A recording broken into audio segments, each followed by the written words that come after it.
lan la ñuy xaar ci yéen ci financement yooyu waaye également quelles seront les retombées yi nga xamante ne moom ngeen ci war a am dañ leen di ñaanaat encore une fois de plus ngeen ànd ak tekk ak dal ñu woo le ministre des finances et du budget ki nga xamante ne moom mooy Cheikh Diba mu ñëw leeral loolu ba ñëpp am toutes les informations nécessaires.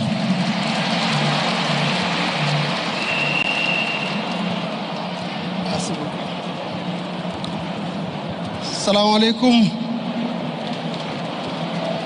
Mesdames, Messieurs, chers compatriotes de la diaspora sénégalaise, maa ngi leen di nuyu di leen ziar di leen féliciter di leen remercier ci seen engagement di leen remercier ci seen accueil bi ngeen réserver son excellence monsieur le premier ministre et sa délégation di profiter ci occasion bi aussi di remercier monsieur le premier ministre pour cette formidable opportunité qu'il m'offre en tant que ministre des Finances et du Budget de pouvoir m'adresser directement à la diaspora sénégalaise. Seen taxawaay rafet na te du tey. Vous êtes naturellement les ambassadeurs de la culture sénégalaise. Vous êtes naturellement les ambassadeurs de notre économie, de notre artisanat.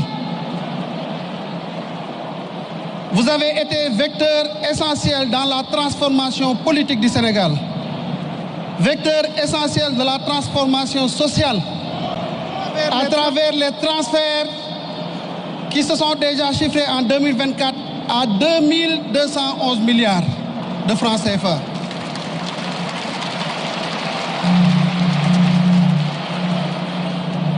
Plus que le déficit budgétaire du Sénégal. Loolu day wane ne wax dëgg yàlla seen taxawaay donte yéen a ngi fii bitim réew waaye tey nag opportunité bi ma premier ministre offrir pour ma wax ak yéen en tant que ministre des finances dama leen bëgg a invité waat ci beneen dimension de votre contribution à l'édification nationale. C'est qu'après avoir été ambassadeur culturel, économique, politique et autres, je vous invite à être des acteurs privilégiés de la transformation nationale. Et c'est vraiment le moment pour y aller avec le gouvernement comme vous l'avez toujours fait. taxaw di wax ci audit yi nga xam ne le gouvernement de la République du Sénégal l'a mené sur les 6 premiers mois de l'exercice mandataire. Audit boobu li mu wane ñëpp xam nañ ko tey jii sénégalais boo wax danaan Sénégal mi ngi 4e sous-sol li muy wane mooy xam ngeen bu baax situation bi ñu fekk réew mi déficit budgétaire bu àggoon 12%, taux d'endettement bu demoon ba 118%.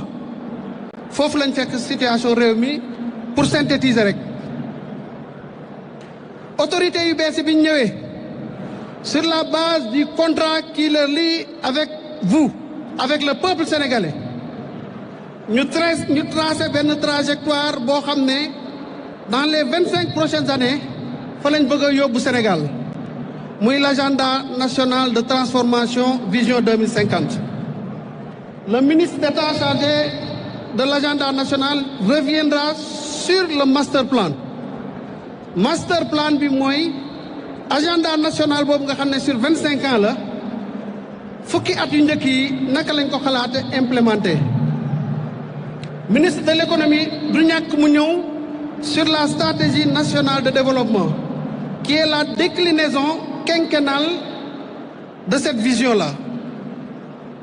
Ministère des Finances et du Budget nag ci base liggéey boobu ci la définirait ce qu'on appelle le document de programmation budgétaire et économique pluriannuel bi wane ne ci ñetti at yu njëkk yi nii la ñu xalaatee ut xaalis pour financer suñuy dépenses bu ñu weesee loolu nag ban financement la ñu war a amaat pour régler définitivement la problématique du besoin de financement de l'État.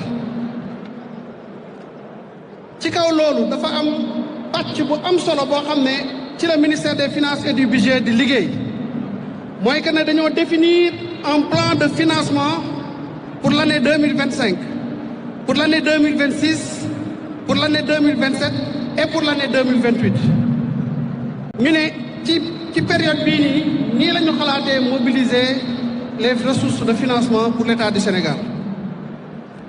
Bu ngeen seetloo dans la mise en œuvre de ce plan-là, nous avons déjà lancé un premier appel public à l'épargne.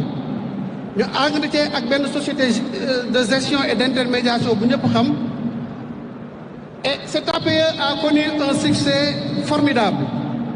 On cherchait 150 milliards, on a pu mobiliser 420 milliards.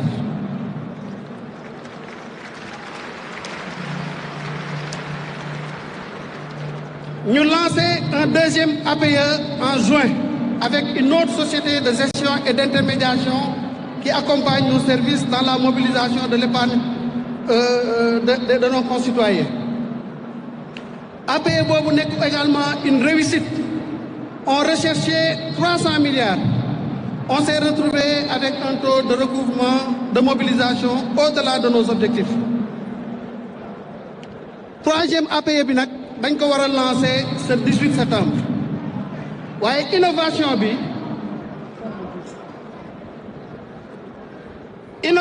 nga xam ne moom la APE bu bees bi am mooy ne conformément aux orientations du président de la République et de son premier ministre dañ ne malgré réussite yi ñu am ci suñu mobilisation yi passé cette fois-ci dañu bëgg a def un volet de l'APE ñu réservé ko à ce qu'on appelle les bons citoyens et patriotiques.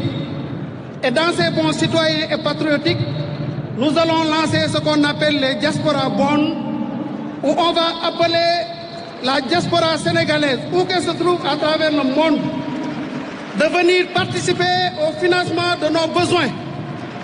Parce que notre marché yi, compte tenu de la situation qui a été présentée, dañuy yéex pour wuy si suñu appel dañuy wane une certaine réticence. Nous avons démontré jusqu'ici après 18 mois que nous sommes capables de le réussir, mais jusqu'ici nous l'avons fait sans la diaspora, parce que la diaspora doit être ce qu'on appelle l'escopade pour nous nga xam ne bu ñëwee rek combat bi jeex. Ce qui est prévu, c'est 4 instruments que nous allons lancer à partir du 18 septembre. Ces 4 instruments, ce sera des emprunts obligataires sur 3 ans avec un taux de 6,40% de rémunération, sur 5 ans avec un taux de 6,5 d'abord, sur 7 ans avec un taux de 6,75 et sur 10 ans avec un taux de 6,95%. Un APE, c'est un mode de financement stable et sécurisé. Ku ci def sa dërëm wala sa ñaar dërëm dana la wóor ne en fonction de l'instrument que tu as choisi di nga jotaat sa xaalis ba jot ci la nga xamante ne nii lu ciy tegu la ñu koy wax intérêt. waaye li ci ëpp solo te ñun ñu xam ko pour la diaspora, c'est cette invitation-là que je vous ai fait tout à l'heure, de participer à la transformation nationale. Parce que financement boobu, ce sont les ressources qui, à côté de la mobilisation des recettes assurées par la Direction générale des impôts et des domaines, par la Direction générale de la comptabilité publique et du Trésor et la Direction générale des douanes, ces ressources que nous allons mobiliser à travers ces différents instruments vont venir aider à financer le besoin de l'État, à rembourser une partie de notre dette, mais aussi à financer les projets structurants de l'agenda national de transformation.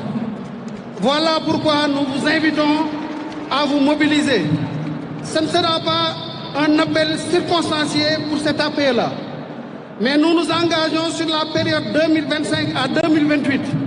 À chaque fois qu'il y aura des initiatives de mobilisation de ressources à travers des APE, de réserver une partie à la mobilisation de l'épargne nationale, mais dans cette partie-là, de réserver une autre partie à la diaspora à travers les diaspora bonds. Nous espérons que nag li ñu jot a def sur les 3 premiers exercices mu nekk un succès éclatant. xam naa bu ma ci premier ministre jàppale waatee léegi bu ñëwee ba gën leen cee ñaax nous verrons un résultat qui va faire trembler les marchés et qui va définitivement les convaincre que nous sommes sur le bon chemin et qu'avec ou sans qui que ce soit, nous arriverons en tout cas à atteindre les objectifs que nous nous sommes fixés, qui est de porter le Sénégal au niveau où nous n'aurait jamais dû quitter. Et c'est le niveau de développement tant souhaité par les populations sénégalaises. Je vous remercie de votre attention. Merci beaucoup, Monsieur le ministre Cheikh Diba.